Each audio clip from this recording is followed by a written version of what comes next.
Hey, this is Hunter with the Kingdom Business Owner. Today I interview my good friend Anthony Taylor, where we talk about business, we talk about faith, but also we have a conversation about managing the dynamics in a family business, a multi-generational family business. So if you are running a business and you have family involved, I think you're going to be blessed by this one. Tune in today.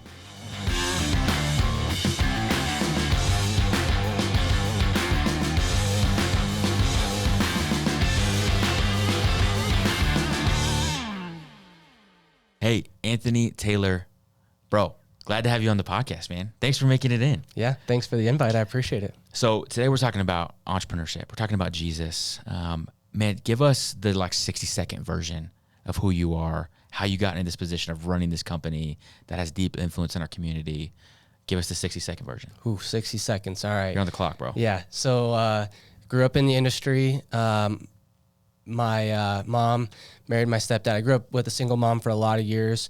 She married my stepdad when I was about 12 years old, real formative time in my life. He had owned Fort Collins Heating and Air Conditioning. And so basically from that point, he had me, helping around the shop, doing little things, and then was very entrepreneurial minded. So he always had encouraged us to go buy a vending machine, do whatever. And then once we became of age to legally work, I think around 14, we started helping in the summers. I was always excited to do it, mostly just excited for the money at that point in my life. And then after college or after high school, I knew I wanted to go to college and then join the Marine Corps. So that's what I did. I didn't think I wanted anything to do with the business. I didn't work at the business during college. So did that. Commissioned in the Marine Corps after I graduated, and then did 5 years active duty. And then after that 5 years came up, my wife and I had our first kid, pregnant with our second, had to make the decision of if we were going to stay in again or come back home. And ultimately, both of our moms live back here in Fort Collins, which is where we met here. And so we made the decision to go ahead and get out, leave active duty. And upon that decision, I was like, okay, well, what the heck am I going to do for work? And reached out to Glenn, who's my stepdad, and just said, hey, I'm transitioning back. Is there anything you guys need temporarily? And I just communicated to him, I don't want to do this long term, but just to help me transition, is there anything I can do to help you guys? I told him probably 6-8 months, and they didn't have basically zero inventory tracking at the point. And he's like, is this something you think you could do? I was like, yeah, sure, easy. I can handle that.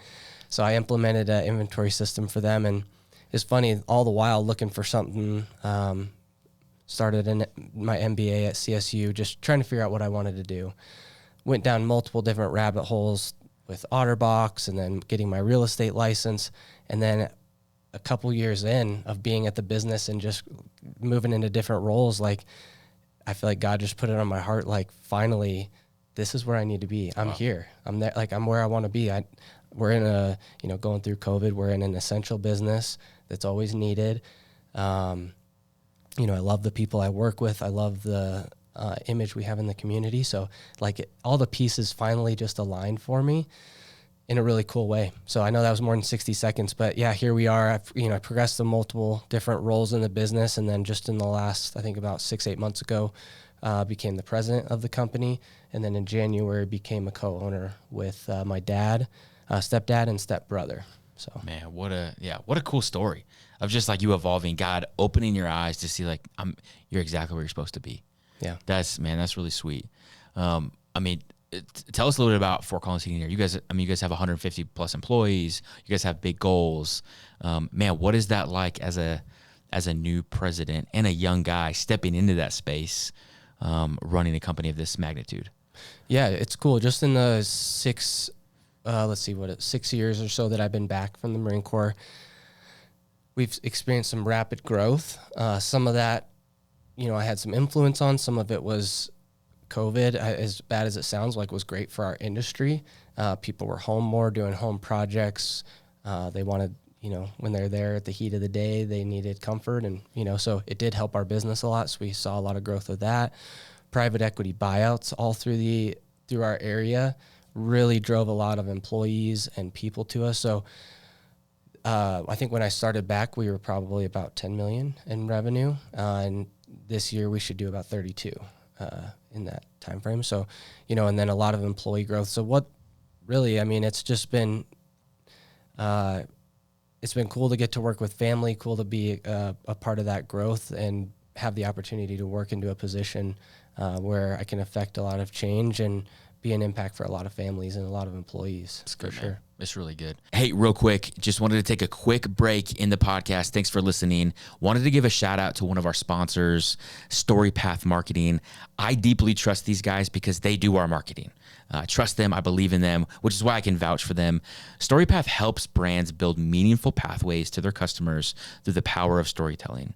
A great story is powerful on its own, but when it's paired with strategy, creativity, and expert execution, it can literally transform businesses, strengthen communities, and create lasting impact. And so, they really want to bring stories to life through fractional CMO, project management support, AI-generated content, photo content creation, graphic design, SEO, social, the whole gamut of marketing these guys can do. And as a special offer for all KBO listeners, they're giving away 10% on the first 3 months of service when you work with them. And so we are very particular with who we bring on as a sponsor, but man, I trust these guys. So check out StoryPath Marketing. We've had guests on this show in season 1 where they work with their families and the dynamics that come with that.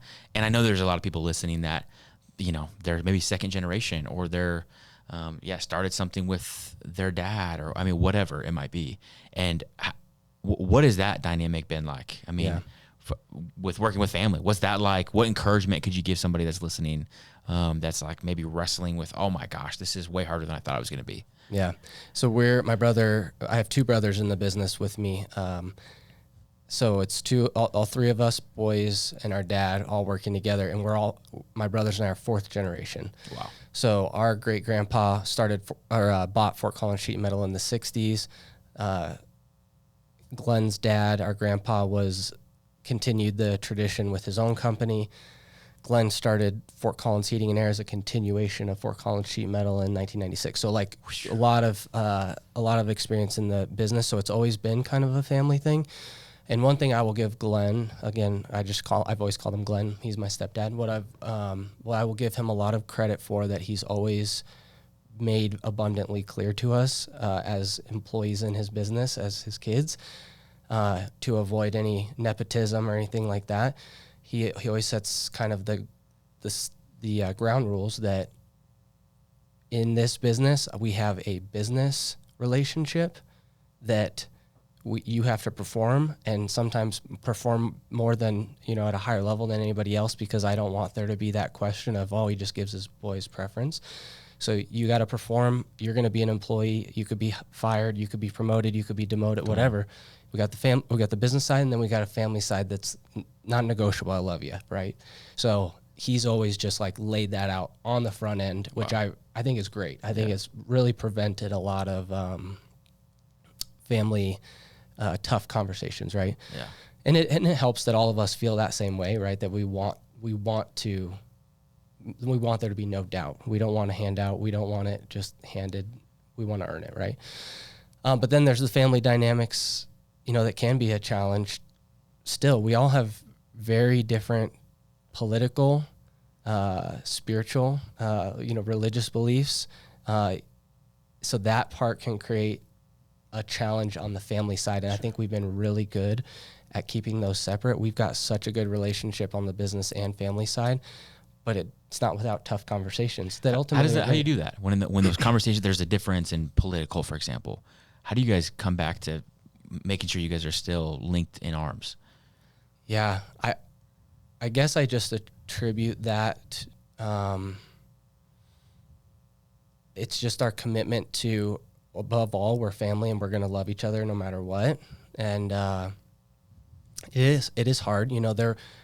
I'd be lying if I told you there hadn't been heated debates, because those are the most contentious topics possible, right? Religion and politics. Yeah. And we go deep into those topics, and there will be strong arguments, especially between my stepdad and stepbrother. They just can butt heads on those topics. But what's so cool, we had one night where we spent, 3 hours on a business retreat of all things after we had done some planning. Spent like 3 hours just in heated debate back and forth, and And it literally ended with all of us just hugging it out after, So like, good, hey, dude. like ultimately we're not going to change each other's opinion maybe right now on these topics, but we leave seeing each other's perspective and we can say, okay, I get it. So it's been cool. So good, bro. Yeah. So good. Yeah, man. I'm so fascinated with the idea of multi-generational business, because you look back at biblical times and that was just like the norm. Like that was just the expectation. It wasn't really a unique thing. Like, dude, you start a carpentry business, your son and his like, they're gonna be a part of the business. Yeah. Which I think is really, man, super cool. And we haven't done that in the West really well, but like that's still done across the world. Like, you're working with your parents and then you're working with grandparents and et cetera, et cetera. And so, man, do you have vision for that? You got 4 kiddos? 3 kiddos. Yeah. Do you have vision for that, what that could look like? Yeah, it's fun. My my oldest is 8, and when we ask him, we ask, of course, all of our kids what they want to do when they get older, and they've all got these fun, ambitious dreams of professional football player or professional dirt bike rider or whatever it is. But my oldest has started to say, I want to be a professional football player for a little while, and then I want to come work for you. So, yeah. Dude, part-time NFL, cool. Part-time for calls heating and air, dude. Right. That's killer. Yeah. So that's been just fun to, like, you know, we always joke and are excited. They love seeing the trucks on the road, and like they just are excited about the fact that they have, you know, some connection to this business. And so, yeah, we'll see. It's hard to envision, you know, 18, maybe not quite, or 10 years down the road when they're 18, you know, fully working. And if that's what they're interested in, I'd love it. But at the same time, like I want them to be able to have their own path. And that's what I appreciated about Glenn is like, he never, of course he loves that all of us are in the business, but that was never like, he never pushed us to that. It just, I mean, by the grace of God, it like happened that we all work together and get to hang out every day at work. So 100%. Man, I'm slowly grooming my son. He's 5. I just keep telling him how great entrepreneur. I don't tell him about the bad stuff, just about all the cool stuff that I get to do, because I want him to take over the business someday. So, dude, that's awesome. I love that. Man, we were together this morning in our Foundry group, obviously where we gather with Christian entrepreneurs.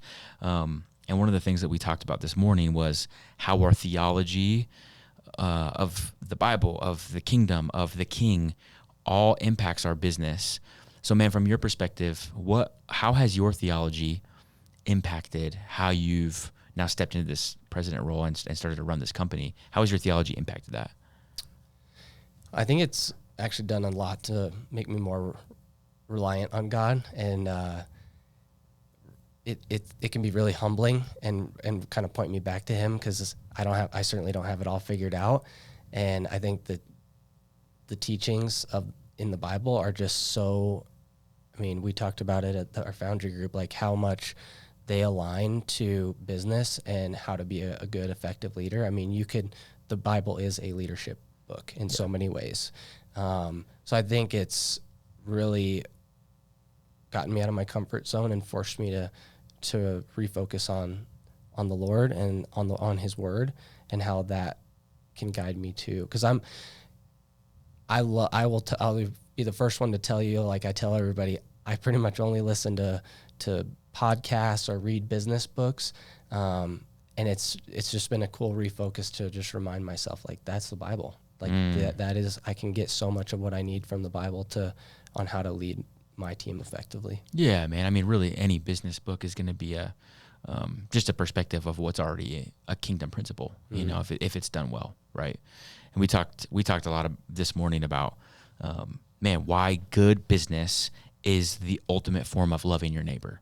Like you installing really good HVAC in someone's home and taking care of them along the way is kingdom work. Yeah. Has that always been a part of your theology, or is that something new or recent of like, man, actually my work right now in people's homes is holy work?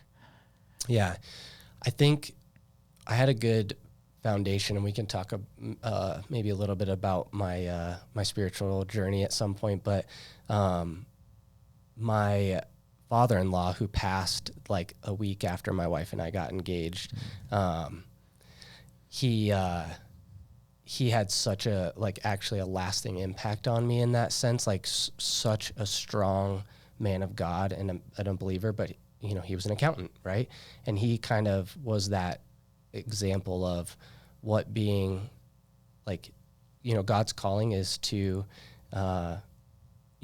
tell people about him, right? And he was so good at doing that in his daily life, and he lived that out. And he was a proponent of, you don't have to be, nobody has to be or not everybody has to be a pastor, right? Like God doesn't call us all to that. So I think I have had that perspective, like, us doing really good work and quality work and caring about our community, that is doing God's work. So it's really good, man. It's really good. Talk to us about your personal walk with Jesus within the business, because I think, man, so many people that I know are listening to this podcast have a relationship with Jesus. Business starts to either do well and have big issues or not do well and have big issues, because there's always big issues when you're running a business. And they're like, man, my back's against the wall. And that's where things can really crumble. And they, either people start to deconstruct their faith, or people start to, wrestle with, man, where is God? Man, when your back's against the wall, what does that look like for you as a leader and as a man following Jesus? I think my my default reaction is when things get hard or things get stressful, my default human sinful nature, right, is like, I just got to fix this. Yeah. What can I do? This is all on me to fix. Not only not relying on God, but not relying on my team. But I think it goes back to being able to pray through it, seek wisdom. Because again, it's there. The wisdom's there. It's just, am I taking the time to listen and be intentional and pray about it? And I think the Holy Spirit will guide that. But it's not my default nature. Dude, for sure. Man, I'm the same way. When it feels like crap hits the fan, dude, I'm usually like, I have got to grind this out. Yeah. Man, which is just not an easy yoke. Like the easy yoke of Jesus is supposed to be easy. It doesn't mean everything is like sunshine and roses. It just means that you can do hard things with ease. Yeah. Because you're yoked to the King of Kings, the Creator. And man, I have failed at that so many times, dude. Yeah. And it's magnified when you run a business. It's magnified because like your decisions that you make when you drop the ball are significant because you have so many people that you're shepherding. And so, anyways, man, has there been any example where that hasn't gone well, where you've really not relied on King Jesus and you've relied on your own strength and what that did to your organization? Yeah, I think, a prime example, I think, is just walking through challenging, every business owner, every leader has gone through the challenging employees on maybe not being a good culture fit, but they do so much in the business that you couldn't imagine going without them. I think for whatever reason, that is an example that came to mind. We've encountered that countless times where like, oh, we can imagine doing without this person. They do so much, but man, they are just killing the culture. And I think a lot of that, we just got to deal with it. And I think a lot of that just comes from, is just not trusting God. And you can have fallout. We've had fallout at times from other employees that are like, yeah, I just don't want to work with this person anymore. And they're also great, but we're like, oh my gosh. And then finally it comes to a head for whatever reason that we let them go or they choose to leave. And it's like, what a breath of fresh air. And like, we got the role filled, no problem. Every time. It's like, gosh, why did we even like second guess that? Every time. As well said, man. In your culture with your business, I'm assuming you're not hiring based off of, whether someone's a Christian or not. No. Like you guys hire anybody. Yeah. And so, which I think is the way to do it. I think having, only hiring Christians is can be tough, man, and create other dynamics. Yeah. And so, but how do you bring your faith into your work? Yeah. Yeah. I would say carefully, try to be intentional about it. I think because we don't just hire believers, I think a lot of folks are certainly okay with hearing about our faith and knowing that we are, at least two of our three owners are believers, but they don't want it rammed down their throat either. Of course. Of course. But what I will say is awesome. We've tried to walk the line of like, do we initiate, whether it be a prayer group or praying at company gatherings. And so we've had conversations like that where, before our Christmas party this year, we said a prayer. We didn't ask the team if that was okay. We just, hey, we're going to say a quick prayer. Join us if you want, whatever. And then, so things like that. But then what's been really cool is we have an install coordinator who, she's been awesome. And she just came up, and she has been a believer prior to coming on board. And she just said, hey, myself and a few of the guys were talking, and we were just wondering if it'd be okay if we started a prayer group. I was like, heck yes. Are you kidding me? Yeah, that is awesome. So, every week, like on Friday mornings, they were getting together, and I would join and Glenn would join, and like, let them lead it, but like just be a part of it and be able to hear. And like the group was growing, and we've had a few people be able to come to faith and grow in their faith through it. Yeah, just being able to facilitate it, but not like force it upon people, I think is really important. But I think it's a good opportunity to witness to folks as well. That I have one particular example of somebody who grew up in a really a Christian home, but it was a very negative. The dad was abusive and claimed Christianity as it was really, so her perspective of Christianity was really, really negative. And so it was just cool for us to be able to like show her God's, like what a believer should look like, and through God's grace. And just I'm not sure if she necessarily came to the Lord by any means, but I do think she saw a different side of Christianity. So good, dude. So good. Hey, just want to interrupt the podcast and give a quick shout out to Primal Bison. This is one of our sponsors, and I can vouch for them because I eat their stuff almost every day. My family and I eat their steaks, eat their ground beef, eat their sausage. It's 100% grass-fed bison. And man, these guys are the real deal. They're giving us a 10% discount to all listeners. Use the code Foundry10 to get 10% off of every order on bison. I can vouch for this because I am a pure believer in these guys being the real deal. So check them out, primalbison.com. Yeah, and I think, yes, we need to use our words, but more than that, man, when your boss is someone that's filled with the Holy Spirit, that's walking in the light, and you're like, it's magnetic, dude, that's powerful. That's a powerful place to be. And the fact that clearly it's a part of your culture, man, that people are already creating these groups where people are wanting to engage in faith in the marketplace. Like what a unique, cool situation, man, that you guys have really built that culture year after year. I mean, 4th generation of you guys doing this thing is really cool. So man, what would you say to the entrepreneur that's like, man, I want my legacy to be that. I want that type of legacy where we go down 4 generations and people are coming to faith and we're doing excellent work, but we're just not quite there yet. What would you tell that entrepreneur? Well, I'm new technically in the entrepreneurship journey personally, but just what I've seen modeled, over the years especially, is it doesn't happen overnight. It happens through, I think, discipline and intentionality, and just through time and example. And I think there's no better way than just to love on your people.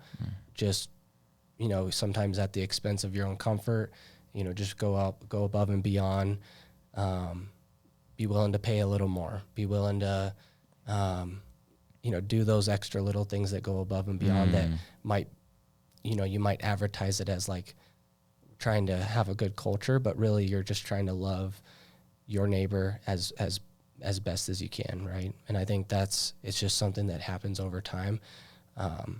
Not shying away from your faith, taking little opportunities to bring it up and just say, yeah, we did a event with our church this weekend. It was awesome. The typical, how was your weekend? Like, this is what we did. We were at church. It was awesome. Whatever. Don't shy away from those type of opportunities either.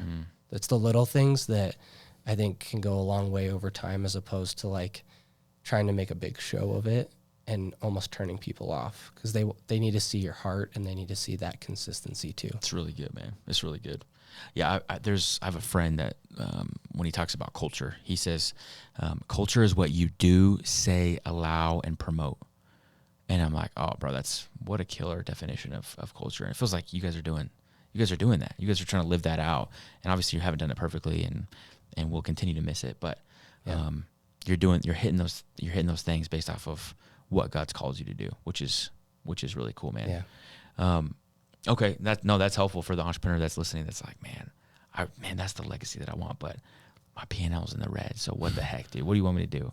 Yeah. You know, what is the biggest thing you're learning as the president of this organization right now that might be helpful for someone that's listening? The biggest thing we talked about at our foundry group this morning is having tough conversations early and often, as opposed to waiting until, you know, it boils up and then it becomes a much bigger issue.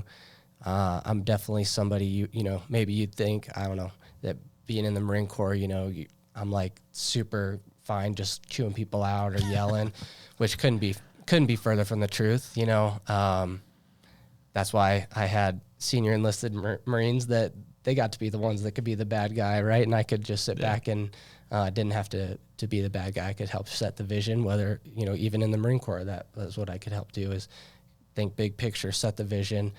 Like, hey, we got a Marine struggling or out of line here, like somebody on my team that can help. Well, right now on my team, I think that's been me, and I think that's an area I've struggled, and a big area of opportunity for me as a leader to have those intentional conversations. And I owe it to, we as leaders owe it to our team to be clear and upfront and honest on things that we're seeing and how we can see opportunities in them to grow.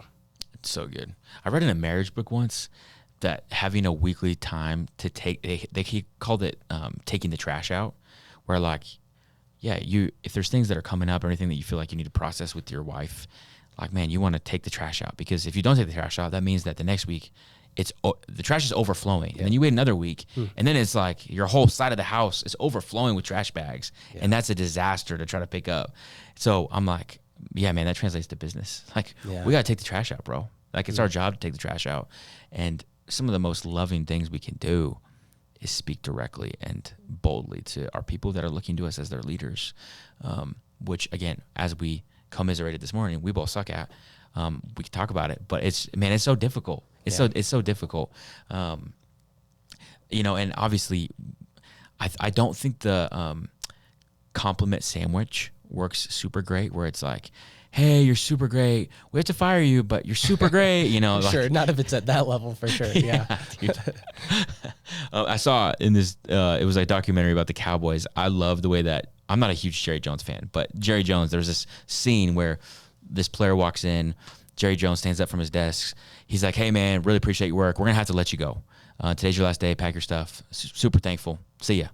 And I was like, dude, that's like a master class on letting somebody go, or like having a hard conversation. It was just like, appreciate you. This is what's happening.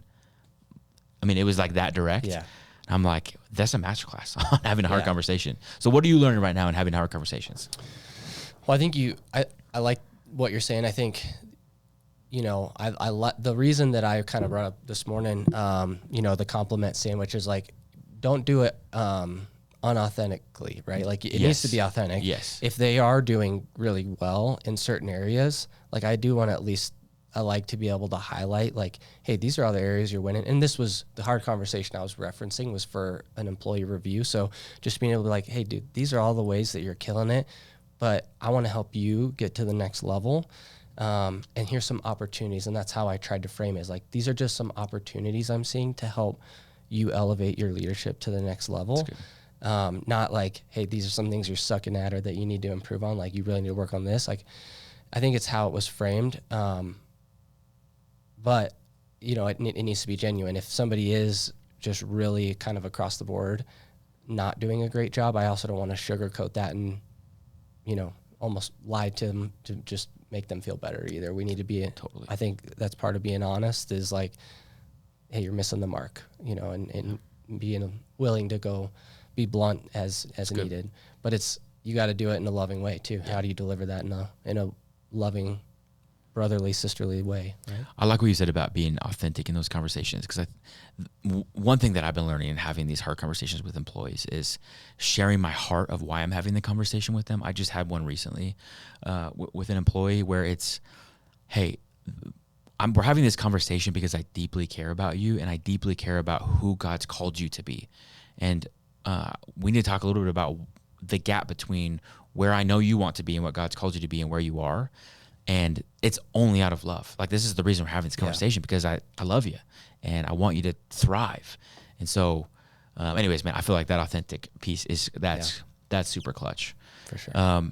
Okay, man. Well, as we land this plane here, let me ask this question. What's the biggest exhortation or encouragement that you could give to the Christian business owner that's listening to this on their drive to the office right now? I feel like if you could say one thing and encourage their soul, what would it be? I think God wants to do business with you. He wants to be with you day in and day out. So invite him in. It's not your relationship with God is over here. Your business journey's over here. I think doing it day in, day out. And I think he calls us to be disciplined in our life, in our routine, in our relationship with him. So I think just allow him to be with you in the business. I mean, I'm saying this to myself too. Like, I'm not saying this just to anybody else, because this is something that is heavy on my heart too. Like, don't keep them isolated. They're, your relationship with God and your relationship with your employees and your business, it's all one. So let them sit in the passenger seat with you while you're making these decisions in your business. It's good. Like we were talking about offline, building a business for God, but not doing it with him could be one of the gravest mistakes that many men make. Yeah. And man, what a joy and delight to do it with King Jesus in our businesses, and building it for him, the goodness that can come and the incredible work that we can do, all that's going to come. But it has to start with you and your personal relationship with Jesus, doing it with him in your business. And then the fruit will come. The fruit will come. Yeah. So, and there's going to be trials in any business. Yeah. You're going to walk through challenges, some small, some big, but expect them and just be able to persevere, knowing that when he's there with you going through it, it feels a little less challenging to walk through those. And here's the guarantee. There's not a guarantee of prosperity financially, but there will be a guarantee of your character being refined if you're doing it with him through the trial. Yeah. There's a guarantee of that. Like, you will look more like Jesus if you're doing it with him. Yeah. Bro, thanks for being on the podcast, man. Thanks for talking about faith and family and all the things, man. I'm really thankful to know you. I appreciate it. Thanks for having me.